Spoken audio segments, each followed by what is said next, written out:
Hey guys, welcome back to learn with Rajni. Friends, कैसे हो आप सब? आई विश कि आप सब एकदम अच्छे हैं और एग्जाम की प्रिपरेशन अच्छे से कर रहे हैं। फ्रेंड्स, आज मैं आपको पढ़ाने वाली हूँ प्रोनाउन पार्ट 2। प्रोनाउन पार्ट 1 हम कर चुके हैं। जिन स्टूडेंट्स ने प्रोनाउन पार्ट 1 का वीडियो नहीं देखा है, डिस्क्रिप्शन में आपको लिंक मिल जाएगा। आप वहां जाकर प्रोनाउन पार्ट 1 देखें और उसके बाद में इस वीडियो को कंटिन्यू करें। एक चीज पे थोड़ा सा ब्रीफ में डिस्कस करना चाहूंगी। कुछ लोगों के कमेंट्स आ रहे हैं कि मैम आप हमें नाउन प्रोनाउन ये सब क्यों पढ़ा रहे हो, हमारे तो सिलेबस में ये सब है ही नहीं। हमारे तो इम्प्रूवमेंट ऑफ सेंटेंस है या फिर ट्रांसफॉर्मेशन ऑफ सेंटेंस है, टेंस है, एक्टिव पैसिव है, डायरेक्ट इनडायरेक्ट है, ये सारे टॉपिक्स हमारे सिलेबस में हैं। नाउन प्रोनाउन वर्ब एडजेक्टिव ये सारे तो मेंशन ही नहीं है कहीं पे। तो अगर आपका ये सोचना है कि मैं ये सारे टॉपिक आपको पढ़ाकर आपका टाइम वेस्ट कर रही हूं, तो ये आप गलत सोच रहे हैं। क्योंकि एडवांस इंग्लिश सीखने के लिए आपको ये छोटी छोटी चीजें क्लियर करनी बहुत जरूरी है। और मैं ये जो नाउन प्रोनाउन एडजेक्टिव ये सारी चीजें जो मैं आपको पढ़ा रही हूँ, वो आपका टाइम वेस्ट नहीं होगा, उससे वो आपके लिए बेनिफिशियल होगी। क्योंकि मैं इनको पूरा डिटेल से अगर पढ़ाने बैठ गई तो कम से कम 10 क्लास ले लूंगी ना, तब भी ये पूरे नहीं होंगे, इतने ये लेंदी हैं। लेकिन मैं आपको बेसिक चीजें पढ़ा रही हूं जो कि आपको जिनका जानना बहुत ज्यादा जरूरी है। वही सारी चीजें मैं आपको एक मोटा मोटा सारे टॉपिक्स क्लियर करवाऊंगी। क्योंकि ये सारे जब आप सीख जाओगे तो इम्प्रूवमेंट ऑफ सेंटेंस में आपको बिल्कुल दिक्कत नहीं आएगी। मुझे एक छोटी से छोटी चीज आपको क्लियर करने में प्रॉब्लम नहीं होगी और आप समझ जाओगे। आप एक सेंटेंस का पोस्टमार्टम कर पाओगे इजीली। जिस तरह से डॉक्टर डेड बॉडी का पोस्टमार्टम करता है, उसी तरह से आपको, अगर आपको इंग्लिश अच्छे से आपने सीख ली है, ग्रामर आपने अच्छे से सीख ली है, बहुत ज्यादा जरूरी है कि आपको सेंटेंस का पोस्टमार्टम करना आना चाहिए। और वो तभी आएगा जब आपके subject, verb, object, adjective, noun pronoun ये सारी चीजें क्लियर होंगी। तो आप ये ना सोचें कि आपका टाइम वेस्ट हो रहा है, नाउन प्रोनाउन एडजेक्टिव ये सब आपके सिलेबस में ही नहीं है, बिल्कुल ना सोचें। तो आज मैं आपको पढ़ा रही हूँ प्रोनाउन। प्रोनाउन पार्ट 1 हम पढ़ चुके हैं। कुछ और जो प्रोनाउन के यूजेस हैं वो हम देखेंगे, जो कि काफी ज्यादा इंपॉर्टेंट है। क्योंकि आपके एक टॉपिक है subject verb agreement. Subject verb agreement तभी आएगा जब आपको ये पता हो कि सब्जेक्ट की जगह किसका यूज करना है और ऑब्जेक्ट की जगह किसका यूज करना है। जब आपको यही पता नहीं होगा तो आप कैसे सब्जेक्ट वर्ब एग्रीमेंट कर पाओगे। तो बिल्कुल ना सोचे कि आपका टाइम वेस्ट हो रहा है, होगा। ओके, तो बिल्कुल ना सोचें कि आपका टाइम वेस्ट हो रहा है। आप आराम से सारे टॉपिक क्लियर करें और समझते हुए आगे बढ़ें। स्टार्ट करते हैं यूजेस ऑफ प्रोनाउन पे। फर्स्ट रूल है verbs and prepositions are followed by objective case of pronoun। Verb, जो वर्ब होती हैं और प्रेपोजिशन होते हैं, उनके बाद, वर्ब और प्रेपोजिशन के बाद हमेशा प्रोनाउन आता है। वो कौन से फॉर्म में आएगा? ऑब्जेक्टिव फॉर्म में। ठीक है, प्रोनाउन जो है वो ऑब्जेक्टिव केस में आएगा। ठीक है, वर्ब के बाद भी ऑब्जेक्टिव केस में आएगा और प्रेपोजिशन के बाद भी ऑब्जेक्टिव केस में आएगा। एक चीज हमेशा ध्यान रखोगे, प्रेपोजिशन जो होते हैं टू, ऑफ, ठीक है, एट, इनके बाद हमेशा ऑब्जेक्ट आता है, ना कि सब्जेक्ट। ओके, तो वर्ब और प्रेपोजिशन के बाद हमेशा प्रोनाउन का ऑब्जेक्टिव केस आता है। आगे देखिए, nominative case of pronoun is used for subject. मैं आपको पहली क्लास में बता चुकी हूं कि सब्जेक्ट की जगह प्रोनाउन का कौन सा केस यूज होता है? नॉमिनेटिव। ठीक है, आई, वी, यू, ये सब क्या है? ये नॉमिनेटिव केस हैं, दे। फिर है reflexive pronoun is not used as subject. जो रिफ्लेक्सिव प्रोनाउन होते हैं, my self, your self, them self, okay, our self, ये सारे जो रिफ्लेक्सिव प्रोनाउन हैं ये सब्जेक्ट की जगह यूज नहीं होंगे। इनको हम सब्जेक्ट नहीं बना सकते। ये तो सब्जेक्ट को, ठीक है, सब्जेक्ट को इम्फेसिस करने के लिए काम में आते हैं। एग्जाम्पल देखेंगे, लेट ब्लैंक है गो। लेट क्या है? लेट है वर्ब। वर्ब के बाद में कौन सा केस आएगा प्रोनाउन का? ऑब्जेक्टिव। तो दे और देम में से दे तो है सब नॉमिनेटिव केस, ठीक है, दे तो नॉमिनेटिव केस है और देम है ऑब्जेक्टिव केस। तो यहां पर क्या आएगा? Let them go. ऐसे छोटे छोटे मिस्टेक्स आप करते हैं, तो ये छोटी छोटी मिस्टेक्स तभी दूर होंगी जब आपको यूजेस आते हों। आगे चलते हैं। She is teaching Rohit and, वह पढ़ा रही है किसको? रोहित एंड। अब ये क्या है? ये टीचिंग वर्ब है। टीचिंग क्या है? वर्ब। इस वर्ब का हमें ऑब्जेक्ट चाहिए, इस वर्ब का हमें ऑब्जेक्ट चाहिए, तो हम आई का यूज करेंगे या मी का? आई तो है सब्जेक्ट नॉमिनेटिव केस और मी है ऑब्जेक्टिव, तो क्या आएगा? Me. She is teaching Rohit and me, यहां पर आई नहीं आएगा। आगे चलते हैं। बिटवीन यू एंड ब्लैंक है, यू आर इंटेलिजेंट। तो बिटवीन यू एंड, अब यहां पर क्या आएगा? ही और हिम में से क्या आएगा? बिटवीन है प्रेपोजिशन। मैंने यहां पर आपको पढ़ाया कि वर्ब और प्रेपोजिशन के बाद जो प्रोनाउन आएंगे वो ऑब्जेक्टिव केस में आएंगे। तो बिटवीन क्या है? प्रेपोजिशन है। प्रेपोजिशन के बाद में यू एंड, अब ही तो है सब्जेक्टिव और हिम है ऑब्जेक्टिव, तो यहां पर क्या आएगा? हिम। कई स्टूडेंट्स यहाँ पर ही भी करते हैं और वो गलत हो जाता है। इंप्रूवमेंट ऑफ सेंटेंस ऐसे ही आएंगे। तो between you and him you are intelligent. Next है राम टीचेस मी। राम मुझे पढ़ाता है, ठीक है। ये टीच क्या है? वर्ब है। तो वर्ब के बाद में ये ऑब्जेक्ट आ गया। यहाँ पे राम टीचेस आई नहीं होगा, अगर आई होगा तो वो गलत होगा। तो क्योंकि हमें यहाँ पे ऑब्जेक्ट चाहिए, इसी का तो ध्यान में रखना है कि सब्जेक्ट कहाँ चाहिए और ऑब्जेक्ट कहाँ चाहिए। सब्जेक्ट वर्ब एग्रीमेंट में ये सारी चीजें और ज्यादा क्लियर हो जाएंगी। ये बेसिक चीजें हैं। ऐसे मान लो आप सब्जेक्ट वर्ब एग्रीमेंट ही पढ़ रहे हो, ये बेसिक चीजें यहाँ क्लियर कर लोगे तो जब सब्जेक्ट वर्ब एग्रीमेंट का मैं टॉपिक पढ़ाऊंगी आप ज्यादा नहीं उलझोगे। ओके, तो राम टीचेस मी, राम मुझे पढ़ाता है। अब देखो ये सेंटेंस है राम मुझे पढ़ाता है, इसको दूसरे वे में अगर बोलेंगे, ठीक है, ये तो एक्टिव है, इसका पैसिव वॉइस हम बनाएंगे तो क्या आएगा? I am teaching, I am taught by Ram आएगा या फिर me is taught by Ram आएगा? I am taught by Ram आएगा। क्यों? क्योंकि यहाँ पर मी जो है वो ऑब्जेक्टिव केस में है। अब ये जो ऑब्जेक्टिव केस है, ये जो ऑब्जेक्ट है वो इस सेंटेंस का सब्जेक्ट बना, तो हमें सब्जेक्टिव यानी नॉमिनेटिव केस चाहिए। नॉमिनेटिव केस तो आई है, आई है ना, प्रोनाउन आई नॉमिनेटिव केस है, तो नॉमिनेटिव केस आई है तो वर्ब भी आई के हिसाब से ही आएगी। तो I am taught by Ram. Next है blank reached there in time. You आएगा कि योरसेल्फ आएगा? Yourself reached there in time, yourself नहीं आएगा। क्यों? क्योंकि योरसेल्फ रिफ्लेक्सिव प्रोनाउन है और रिफ्लेक्सिव प्रोनाउन का यूज सब्जेक्ट की जगह नहीं होता है। रिफ्लेक्सिव प्रोनाउन का यूज हम सब्जेक्ट को एम्फेसाइज करने के लिए करते हैं। तो यहां आएगा you reached there in time. Next है आई ब्लैंक है worked hard and passed the exam. तो यहां पर माई सेल्फ आएगा या मी? आई मी वर्कड हार्ड, ये तो सेंटेंस गलत है।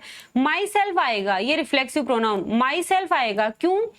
क्योंकि आई जो सब्जेक्ट है उसको हम एम्फेसाइज कर रहे हैं, किससे? माई सेल्फ, रिफ्लेक्सिव प्रोनाउन से। तो आई माई सेल्फ वर्कड हार्ड, मैंने स्वयं ने कठिन परिश्रम किया। And passed the examination, exam तो और फिर एग्जाम को पास किया। तो मैंने स्वयं ने को एम्फेसाइज करने के लिए, मुझे एम्फेसाइज करने के लिए मैंने माई सेल्फ रिफ्लेक्सिव प्रोनाउन का यूज किया। बहुत ही इजी वे में आपको समझाने की कोशिश कर रही हूँ, छोटी से छोटी चीजें क्लियर कर रही हूँ, आप लोग समझते हुए चलें। ओके, नेक्स्ट है Ram will do it for blank है एंड माई सिस्टर। तो ये फॉर क्या है? फॉर तो प्रेपोजिशन है। प्रेपोजिशन के बाद क्या आता है? प्रेपोजिशन के बाद ऑब्जेक्ट आता है। तो मी ऑब्जेक्ट है या आई ऑब्जेक्ट है? मी ऑब्जेक्ट है। ओके, मी ऑब्जेक्टिव फॉर्म में है, तो यहां पर आएगा me. Ram will do it for me and my sister. I का यूज करते ही गलत हो जाएगा। समझ गए हैं? ये जो 3 यूज हैं प्रोनाउन के, इन सारे जो तीनों जो यूजेस हैं उनके हमने यहाँ पर एग्जाम्पल देखे हैं। आगे चलते हैं।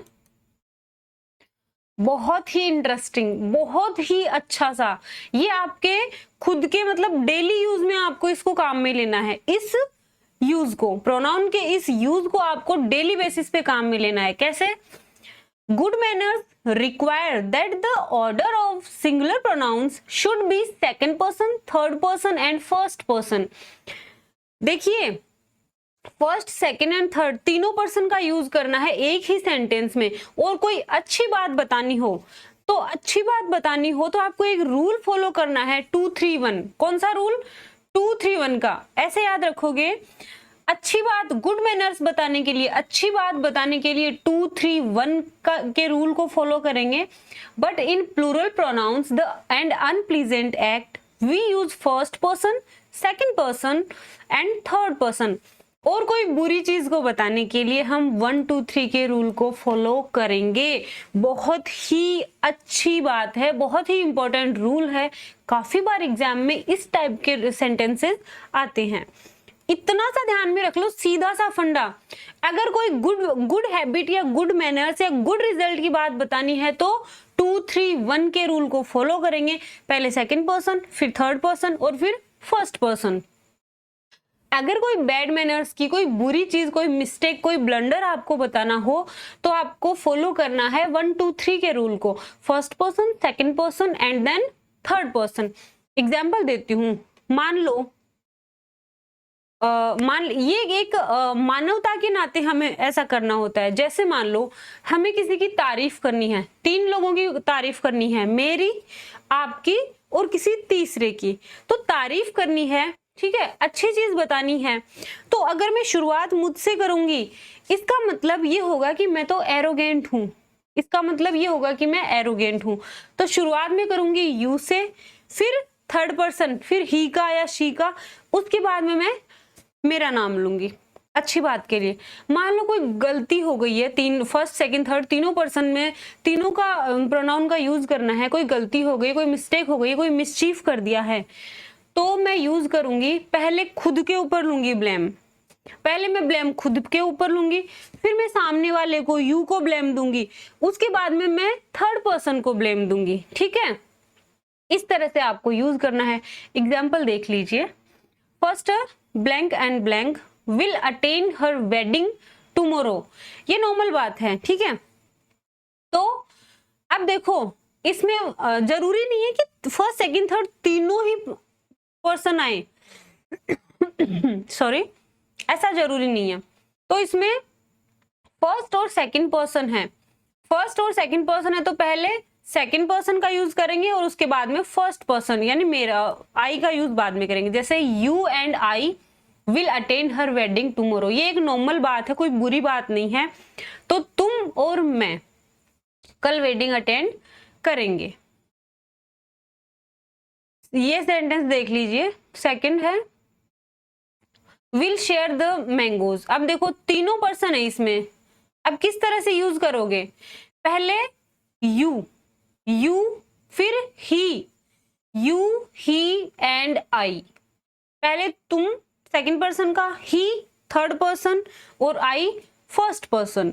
तो you, he and I will share mangoes. ये भी नॉर्मल बातें हैं, नॉर्मल स्टेटमेंट और कोई पॉजिटिव बातें हैं, गुड मैनर्स हैं, उनके लिए 2-3-1 के रूल को फॉलो करना है।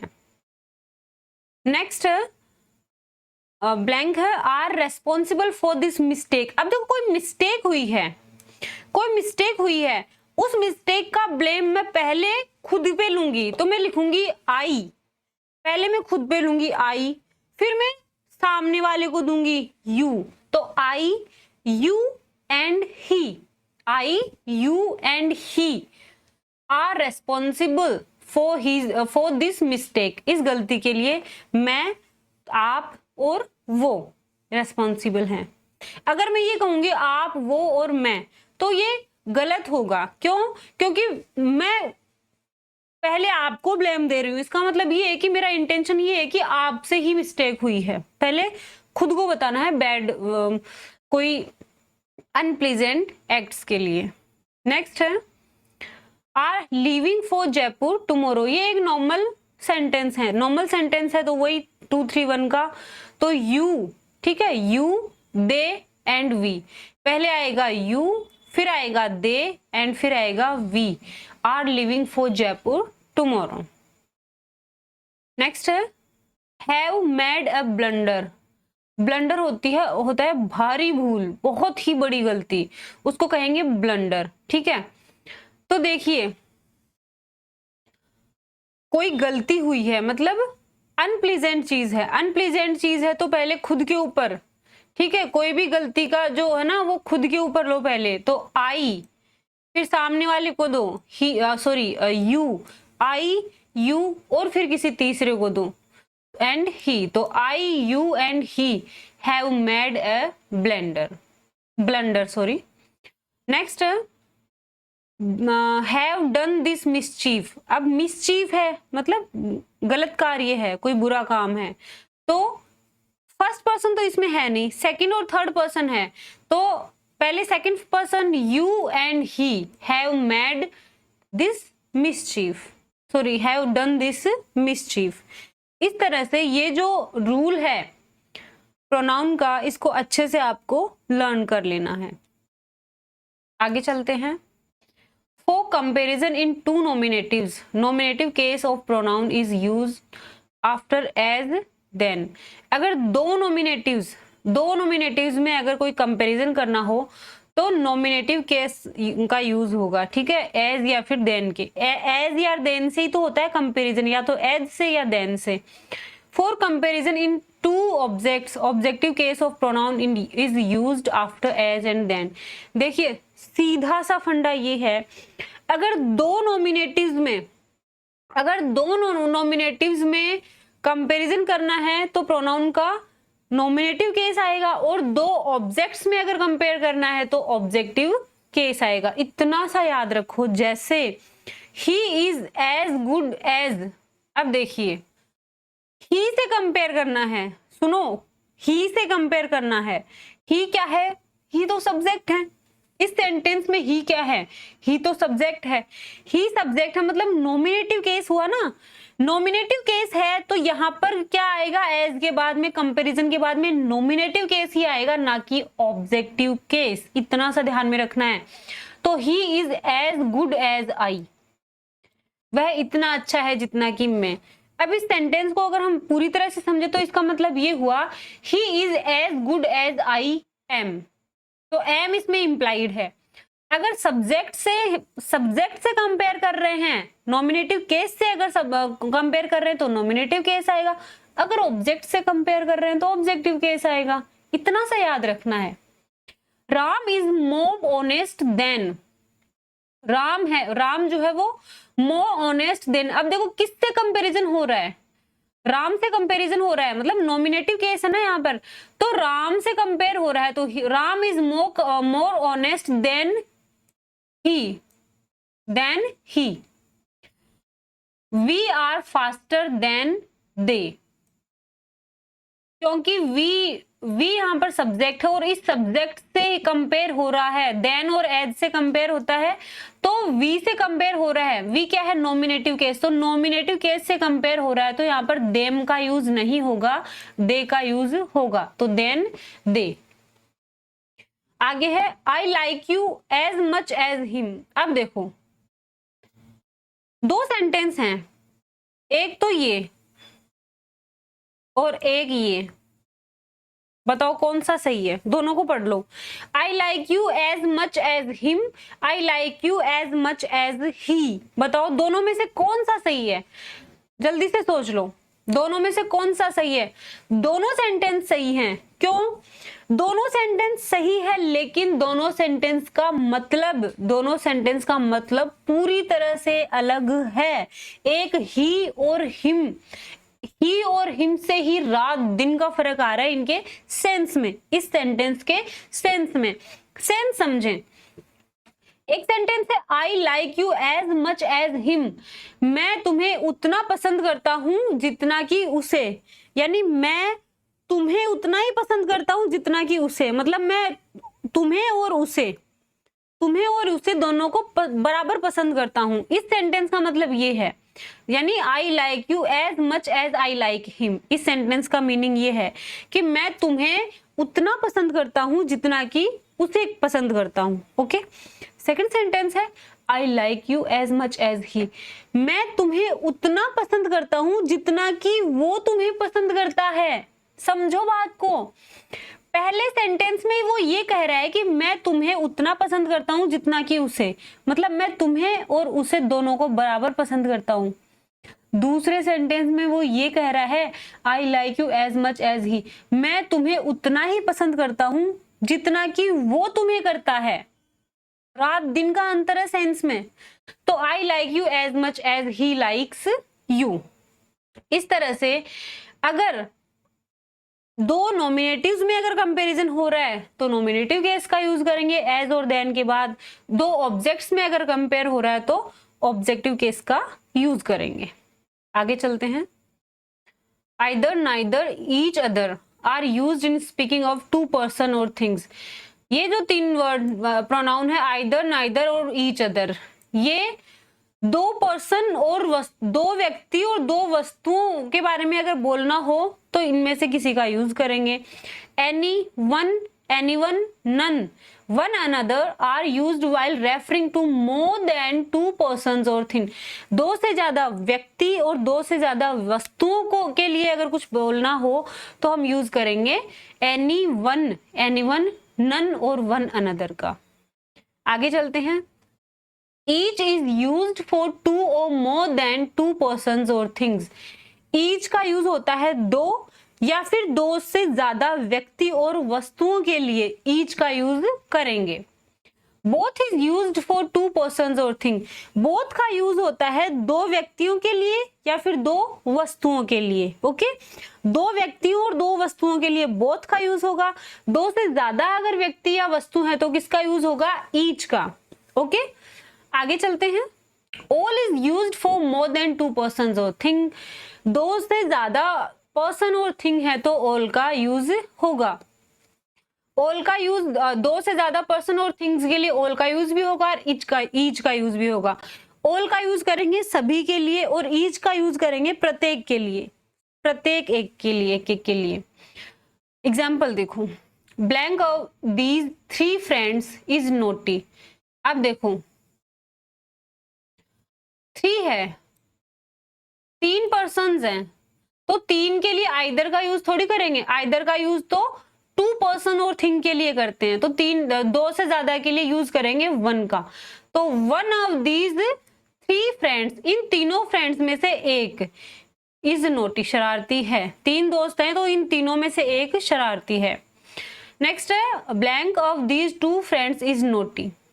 अब दो फ्रेंड्स की बात हो रही है, दो फ्रेंड्स की बात हो रही है तो वन का यूज नहीं करेंगे, दो के लिए यूज करेंगे आइदर का। Either of these two friends is naughty. दोनों दो इन दो दोस्तों में से एक क्या है? शरारती है। तीन में से एक शरारती है तो वन का यूज करेंगे और दो में से अगर एक शरारती है तो आइदर का यूज करेंगे। आगे चलते हैं। He has bot blank of the four books. Either आएगा, एनी आएगा या एनीवन आएगा। देखिए ही हैज बॉट, ठीक है। अब देखो यहां पर क्या आएगा? फोर बुक्स की बात हो रही है, फोर बुक्स की बात हो रही है तो एनी या एनीवन में से एक आएगा, यानी नाइदर तो नहीं आएगा। नाइदर तब आएगा जब दो की बात हो, ठीक है। दो की बात हो तो नाइदर आएगा, लेकिन दो से ज्यादा की बात हो रही है तो क्या आएगा? एनी आएगा। ही has boat any of the four books, any या एनीवन आएगा। all of the students are guilty, all of the students are guilty, यानी सभी students, all of the students, students में से सभी, सभी क्या है? गिल्टी। गलती में हैं। Both of the two students are guilty, दोनों स्टूडेंट्स क्या हैं, गिल्टी हैं। ये हमने एग्जाम्पल देखे हैं। आगे पढ़ते हैं।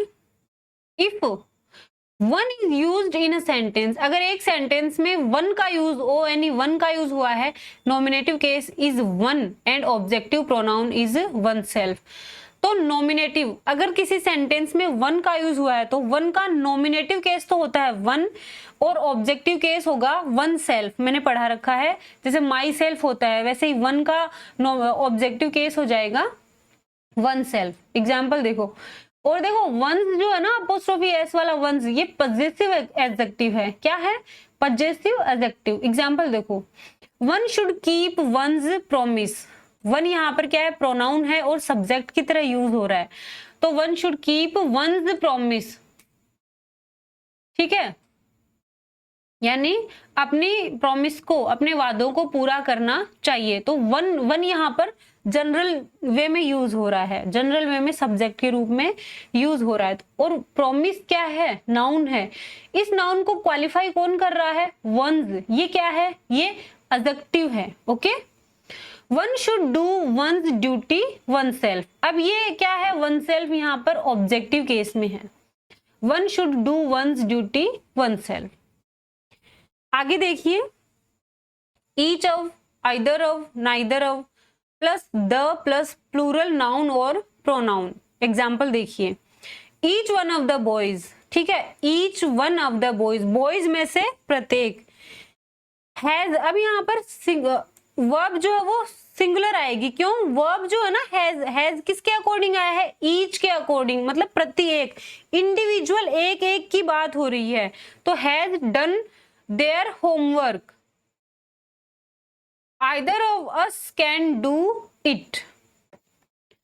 आई होप आपके अच्छे से समझ में आ रहे हैं प्रोनाउन, और मैं पूरा क्लियर करने की कोशिश कर रही हूँ, पूरा इजी बनाने की कोशिश कर रही हूँ, और मैं जितना इजी बना सकती हूँ टॉपिक को उतना इजी मैंने बनाया है। आगे चलते हैं। सबसे ज्यादा आप कंफ्यूज होते हो हु, हुम, हुज, विच, ऐसे जो प्रोनाउन है उनमें, वो भी क्लियर कर लेते हैं। हु जो है उसका यूज करेंगे सब्जेक्ट के लिए, हुम जो है उसका यूज करेंगे ऑब्जेक्ट और प्रेपोजिशन के बाद। हु का यूज करेंगे सब्जेक्ट के लिए, हुम का यूज करेंगे ऑब्जेक्ट और प्रेपोजिशन के बाद, हुज का यूज करेंगे पजेशन दिखाने के लिए। Not use for non living things, whose जो है वो नॉन लिविंग थिंग्स के लिए यूज नहीं होगा। विच जो है वो नॉन लिविंग थिंग्स के लिए यूज हो सकता है। फॉर सिलेक्शन फ्रॉम टू और more than two, and for animals, दो या दो से ज्यादा के लिए यूज होता है। एनिमल्स के लिए, नॉन लिविंग थिंग्स के लिए, फॉर नॉमिनेटिव और ऑब्जेक्टिव केस। नॉमिनेटिव केस में भी विच का यूज हो सकता है और ऑब्जेक्टिव केस में भी। एग्जाम्पल देखिए, the man who is standing here is my friend. अब देखो, हु जो है वो सब्जेक्ट के लिए यूज होता है, तो द मैन, मैन के लिए यूज हुआ है हु का। ठीक है, इस मैन, हु की जो वर्ब है वो तो इज है, और इस मैन की जो वर्ब है वो ये इज है। ओके, ये जो इज है वो तो हु की वर्ब है। तो the man is my father, मेरे द मैन, वो आदमी मेरा फादर है। इस मैन को और ज्यादा डिस्क्राइब करने के लिए यहाँ पर क्लोज का यूज हुआ है, और वो क्लोज है who is standing here. Okay, वे जो यहां खड़े हैं। नेक्स्ट है वी वर्शिप गॉड, हम भगवान की पूजा करते हैं। Who is the creator of the world, who is the creator of the world. ये जो सब्जेक्ट है ये जो गॉड, इसको डिस्क्राइब करने के लिए हमने इस क्लोज का यूज किया है हु का। This is the girl whom I loved। अब देखो, ये गर्ल क्या है, ये इस ऑब्जेक्ट, ये जो वर्ब है इस वर्ब का ऑब्जेक्ट है गर्ल। ऑब्जेक्टिव, तो ऑब्जेक्ट के लिए हम यूज करेंगे whom का, सब्जेक्ट के लिए यूज करेंगे who का, ऑब्जेक्ट के लिए यूज करेंगे whom का। तो whom I love। whom has he invited, ये क्या है, he के लिए यूज हुआ है, तो whom has he invited। Which is your brother in the crowd, इस क्राउड में आपका ब्रदर कौन सा है, विच इज, कौन से के सेंटेंस, कौन से के सेंस में हम विच का यूज करते हैं।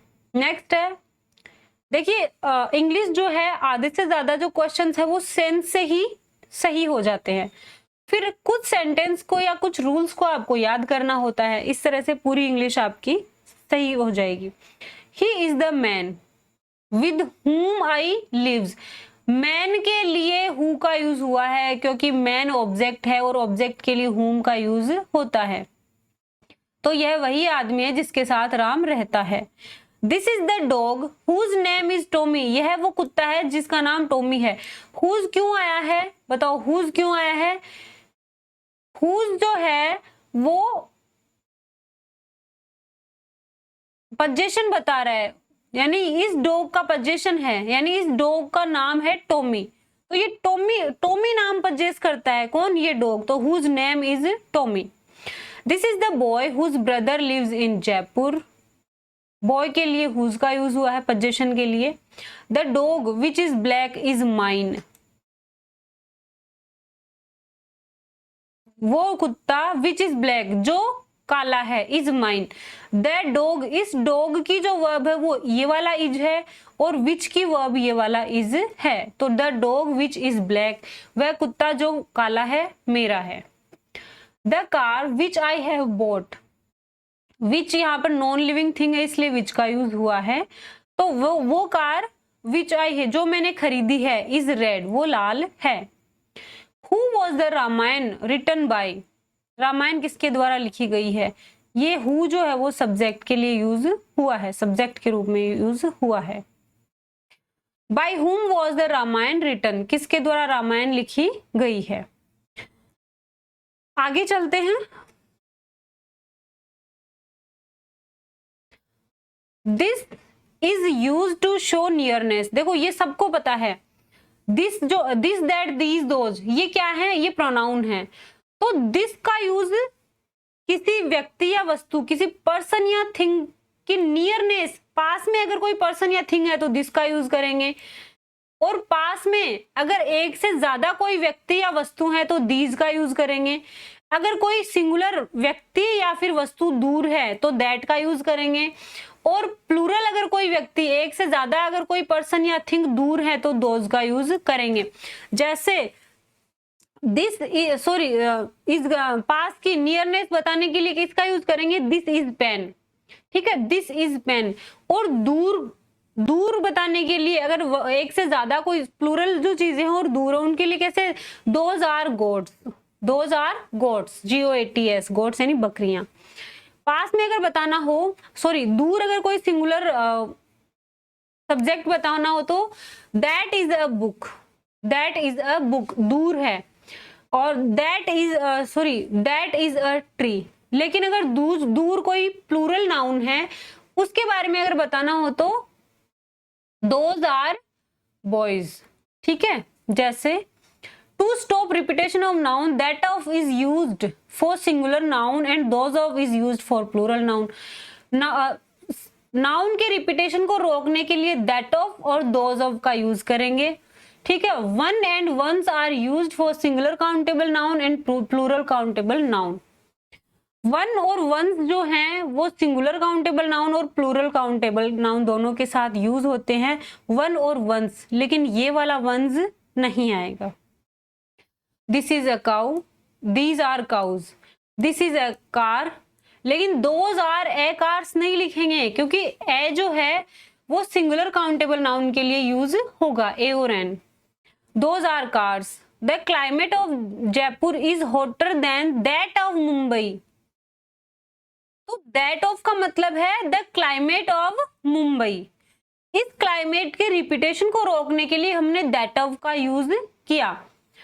The rivers of America are larger than those of Europe, तो इन रिवर्स के रिपीटेशन को रोकने के लिए हमने दोज ऑफ का यूज किया। This is the new book but that is an old one, that is an old one, singular countable noun के लिए यूज किया है। दीज आर न्यू बुक्स, ये नई किताबें हैं, but those are old ones, लेकिन वो पुरानी हैं। ये हमने दिस दैट और दीज दोज का यूज पढ़ा है। आगे चलते हैं।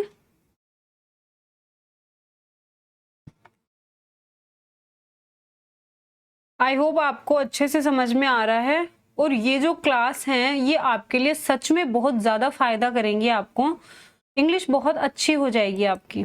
आगे चलते हैं।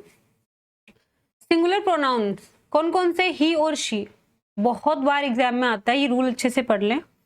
Singular pronouns he she are used for everybody, somebody, anybody, nobody, everyone, someone, anyone, no one, but in question tag pronoun they is used। Singular pronoun है ही और शी, ये एवरीबडी, एनीबडी, समबडी, नोबडी, ठीक है, everyone, someone, anyone, known, इनके साथ ही और she का use होगा, लेकिन क्वेश्चन टैग में ही और शी नहीं आएगा, दे का यूज होगा। एग्जाम्पल करवाऊंगी मैं अभी। फिर सिंगुलर प्रोनाउन इट का यूज कहाँ होगा? Is used for everything, something, nothing, anything. ये जो थिंग वाले प्रोनाउन है उनके साथ इट का यूज होगा, और बडी और वन वाले जो प्रोनाउन है उनके साथ ही और शी का यूज होगा। लेकिन क्वेश्चन टैग में ही और शी वाले में दे का यूज होगा, और क्वेश्चन टैग में इट वाले में इट्स का यूज होगा। And question tag follow the same rule, question tag में इट्स का यूज होगा, इट का यूज होगा, सॉरी। सम, तो समवन, समथिंग और somebody is used in affirmative sentence. Some का यूज अफर्मेटिव सेंटेंस में करेंगे, और एनी का यूज किस में करेंगे? निगेटिव सेंटेंस में। सम और any and its pronouns are used in affirmative interrogative sentence. Some और एनी का यूज हम इंटरोगेटिव सेंटेंस में करेंगे। तो अफर्मेटिव में सम का, एनी में एनी का यूज करेंगे निगेटिव सेंटेंस में, और सम और एनी दोनों का हम यूज कर सकते हैं इंटरोगेटिव सेंटेंस में। एग्जाम्पल देख लो। Everybody should love his country. बताओ हिज क्यों आया है? क्योंकि एवरीबडी, ठीक है, एवरीबडी, एनीबडी, समवन, एवरीवन, इनके साथ ही और शी का यूज होगा, तो यहाँ पर ऑब्जेक्टिव केस हिज आया है। एवरीथिंग हैज और थिंग वाले जो प्रोनाउन है उनके साथ इट का यूज होगा, तो everything has its own limitation. आगे है everyone does his work, everyone के साथ हिज का यूज होगा। Everyone does his work, don't they. अब देखो क्वेश्चन टैग में दे का यूज हो रहा है, क्वेश्चन टैग में दे का यूज होगा, ठीक है, डोंट हिज या डोंट हिम नहीं आएगा। Everybody can not be intelligent, can they, question tag में दे का यूज होगा। Everything is bright and beautiful, isn't it, it का यूज हो रहा है। He has bought some apples, he has bought some apples, affirmative sentence में some का use होगा। I have not any pen, any का यूज हो रहा है निगेटिव सेंटेंस में। Have you bought some pens, interrogative sentence में सम और एनी दोनों का यूज होगा। Have you bought any pens, तो सम और एनी दोनों का यूज कर सकते हैं इंटरोगेटिव सेंटेंस में। ये बहुत ही अच्छा एग्जाम्पल है। द सेम, द सेम वाले में एज प्लस ऑब्जेक्ट और दैट प्लस सेंटेंस, ठीक है। द सेम एज अगर आता है तो द सेम एज के बाद में ऑब्जेक्ट आएगा, द सेम दैट के बाद में सेंटेंस आएगा, ओके। तो this is the same car as mine, ये वही कार है जैसी मेरी। द सेम के बाद अगर एज है तो ऑब्जेक्ट आएगा। This is the same car, अगर द सेम के बाद में दैट है तो पूरा सेंटेंस आएगा, दैट आई हैव, ये वही कार है जो मेरे पास है, ओके। अगर एज है तो ऑब्जेक्ट आएगा, दैट है तो पूरा सेंटेंस आएगा। कंपैरिजन में द सेम से अगर कर रहे हैं तो। आगे चलते हैं।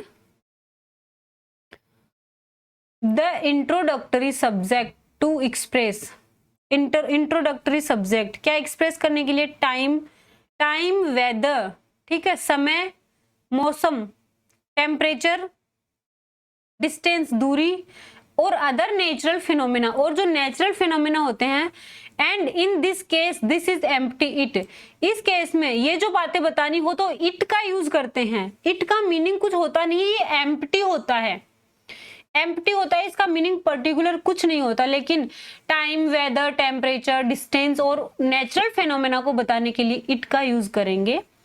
इन infinitive, gerund and clause, infinitive, gerund और क्लोज में भी इट का यूज करेंगे। तो emphasise, subject of sentence, sentence के सब्जेक्ट को इम्फेसाइज करने के लिए, सेंटेंस के सब्जेक्ट पे जोर देने के लिए भी इट का यूज करेंगे। This is used for, this किसके लिए यूज होगा? Name, introduction and nearness of person, thing, किसी वस्तु या फिर आदमी की नियरनेस बतानी हो या इंट्रोडक्शन या नाम बताना हो तो दिस का यूज करेंगे। In interrogative sentence this is used for name and introduction. Interrogative sentence में दिस का यूज नाम और इंट्रोडक्शन देने के लिए करेंगे। एग्जाम्पल देखिए, इट इज रेनिंग, इट क्या है?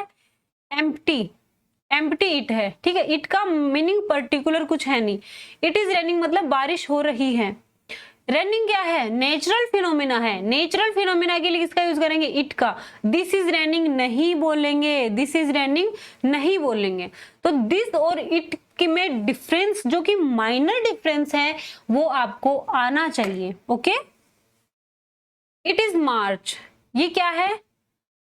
इट इज मार्च, टाइम बता रहा है, it is March. It is 6 o'clock, ये भी टाइम बता रहा है। इट इज मॉर्निंग, समय बता रहा है। It is easy to solve, it is easy to solve. It is no use of crying, it is sad that she is इल।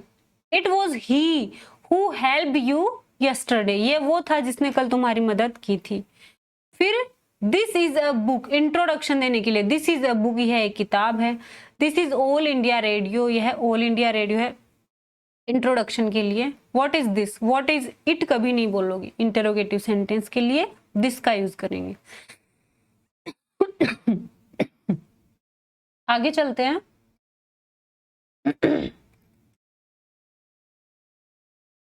अब हम करेंगे प्रोनाउन की एक्सरसाइज। आई होप ये जो चीजें मैंने आपको बताई हैं प्रोनाउन की, वो आपके अच्छे से समझ में आ गई होंगी।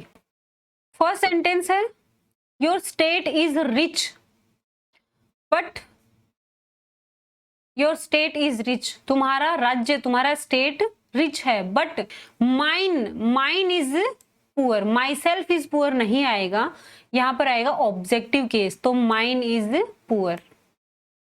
The educational institutions of Jaipur are more expensive than, अब देखो एजुकेशनल इंस्टीट्यूशन, ये जो इंस्टीट्यूशंस हैं ये प्लूरल हैं, प्लूरल हैं और कंपैरिजन हो रहा है देन से, तो प्लूरल के लिए दैट ऑफ नहीं आएगा, दोज ऑफ आएगा।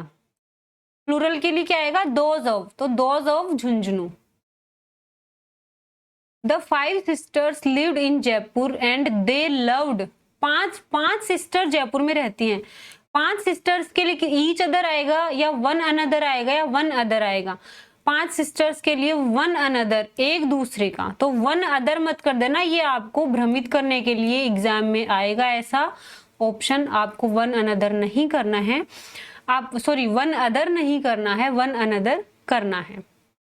आगे देखिए, Rahul was present in the class except Raman and, अब देखो एक्सेप्ट है प्रोनाउन, सॉरी एक्सेप्ट है प्रेपोजिशन, तो Rahul was present in the class except Raman and me आएगा, क्या आएगा? मेरे और रमन के अलावा राहुल क्लास में प्रेजेंट था। एक्सेप्ट जो है वो माइनस को दर्शाता है, माइनस यानी रमन और मैं नहीं थे क्लास में, राहुल प्रेजेंट था। तो एक्सेप्ट जो है वो प्रेपोजिशन होता है, प्रेपोजिशन के बाद हमेशा ऑब्जेक्ट आता है, तो प्रोनाउन का ऑब्जेक्टिव फॉर्म आएगा। ऑब्जेक्टिव फॉर्म यहाँ पर आई और शी नहीं होता है, मी होगा। Okay, Veena is thinner than blank of her 4 sisters, 4 sisters के लिए आइदर आएगा, नाइदर आएगा या एनी आएगा। दो के लिए तो आइदर होता है, लेकिन दो से ज्यादा के लिए एनी, तो any of her 4 sisters. Next है the candidates blank we have selected are smart, young and ambitious. वो candidate whom we have selected, जिनको हमने सेलेक्ट किया है, जिनको हमारे द्वारा सेलेक्ट किया गया है, आर स्मार्ट, यंग और एम्बिशियस। नेक्स्ट है योर शर्ट इज व्हाइट, तुम्हारी शर्ट सफेद है, बट यहाँ पर प्रेपोजिशन है तो माई इज ब्लैक नहीं आएगा, माइन इज ब्लैक आएगा। क्यों? क्योंकि ऑब्जेक्टिव केस चाहिए। Blank of the 5 books is new, देखो 5 किताबों की बात हो रही है तो नाइदर तो नहीं आएगा, नन आएगा, none of the 5 books. Next है टू ब्लैंक है was he टॉकिंग, तो to whom was he talking, to whom was he talking, who नहीं आएगा, whom आएगा। नेक्स्ट है blank of this teachers is mister Mishra, बताओ who ऑफ दीज नहीं आएगा, whom ऑफ दीज नहीं आएगा, which of these, in teachers में से कौन से मिस्टर मिश्रा हैं, इन टीचर्स में से कौन से का सेंस चाहिए, which। नेक्स्ट है ब्लैंक वॉज दैट मोटरसाइकिल, तो who was that आएगा, whom was that आएगा, which of that आएगा और whose of that आएगा। बताओ क्या आएगा इन चारों में से, who, मोटरसाइकिल के लिए who और whom तो आएगा नहीं, तो क्या आएगा बताओ, which of that मोटरसाइकिल आएगा, whose of that मोटरसाइकिल आएगा, तो इसमें आएगा whose। क्यों? क्योंकि whose पोजीशन को बताता है, तो whose was that मोटरसाइकिल, ये मोटरसाइकिल किसकी है, मतलब इस मोटरसाइकिल पे किसका पोजीशन है।